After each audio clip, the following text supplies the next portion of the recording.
Jumbo, everyone. My name is Rebecca and I'll be your safari guide today. A few reminders as we head out. Please be sure to remain seated, keeping your hands, arms, feet, and legs inside the truck at all times. Now we're going to be headed into the Harambee Wildlife Reserve. And this reserve was opened back in 1971 as a way to protect our local animals. Above you, you'll see a spotting guide with some of the animals that we might see today. Now we might not see all of them, but we'll do our best to see many of them. If you have your cameras, feel free to take pictures. Just be sure to hold on to those cameras as we can't stop for anything that falls out of the truck. As we head into the Harambee Wildlife Reserve, we're going to be headed into the Little Waturi Forest. This is home to some of the shyer, more reclusive animals. We'll also use their coloration as their main defense, so sometimes they can blend in pretty well with their surroundings. Over on the right-hand side, you can find an okapi. Now, at first glance, the okapi may look like it's related to a zebra. However, its closest relative is actually the giraffe. Both the giraffe and the okapi have long, prehensile tongues. Now, that okapi, it does blend in very well with its surrounding, and it is pretty shy. Due to that, it wasn't discovered by Westerners until after 1901. As we round this corner here, be sure to keep an eye out on the left-hand side for the black rhinoceros.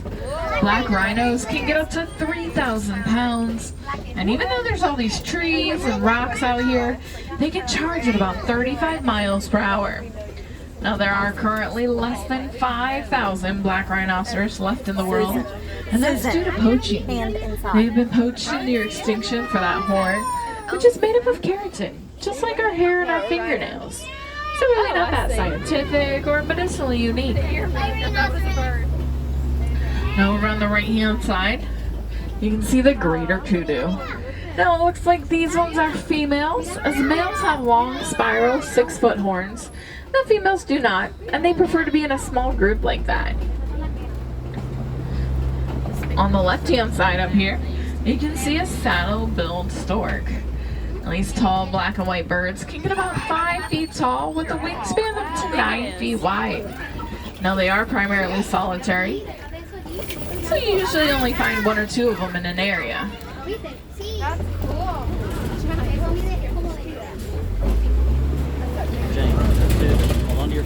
Now from here, we're going to head over to the Safi River. And the Safi River is our best chance to see the Nile hippopotamus.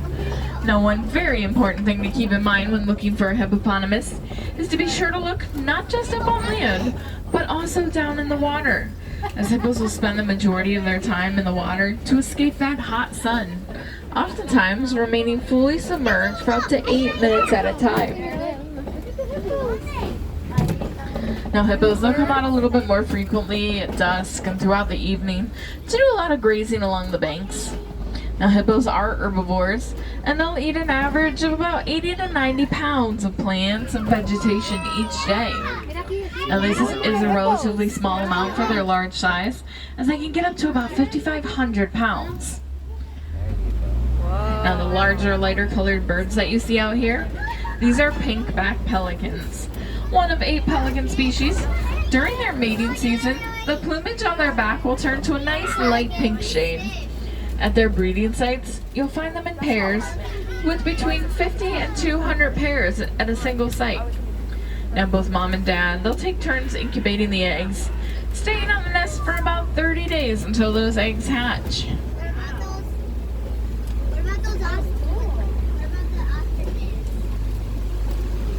Well, it looks like there's some hippos playing in the waterfall, including a baby hippo. Where? Now, when the baby hippos are born, they're only about 85 pounds or so. And as we head over this bridge, be sure to keep an eye out on the left-hand side for the Nile Crocodile. Nile crocodiles average 16 feet in length and 500 pounds.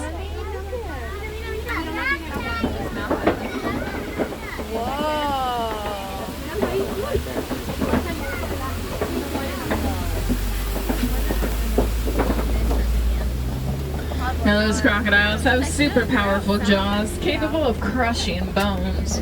The majority of their diet does consist of fish. However, they will sometimes take down larger animals like zebras and wildebeest. Now, while they won't eat those large meals every day, usually just about once a week or so. And when they eat those large meals, they can consume up to half their body weight at one time. Now in just a moment, we're going to head on to the savannas, home to many of our animals. And the savannas are also home to a very distinct wet and dry season. Now this tree on the right hand side, this is a baobab tree, and it's great for that dry season as it'll use that extra wide trunk to store large amounts of water. It can also remain leafless for about 9 months out of the year, just to conserve water.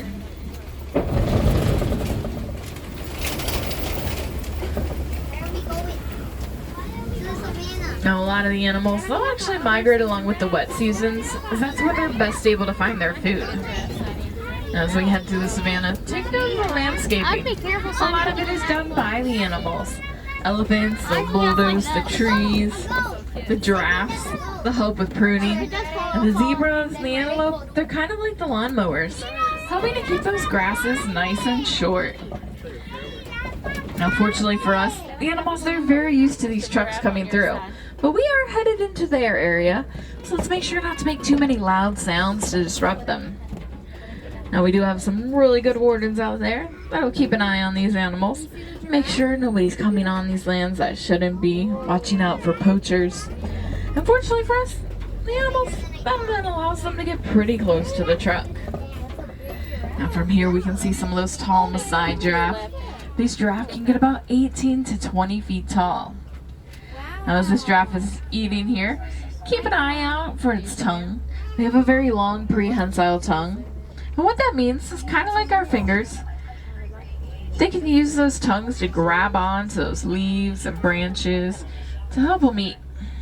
And they also have a very dark colored tongue, kind of like a purplish black. And that actually helps them to prevent getting sunburns on their tongues as they're eating way high up in those trees.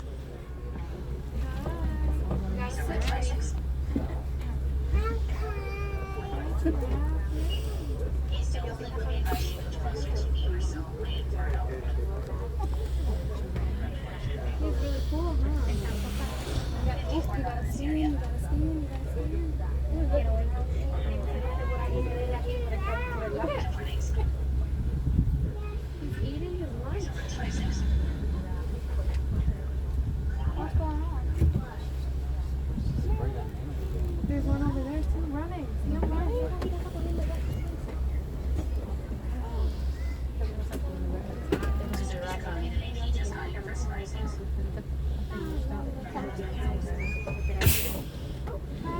We're going to hold here for just a moment.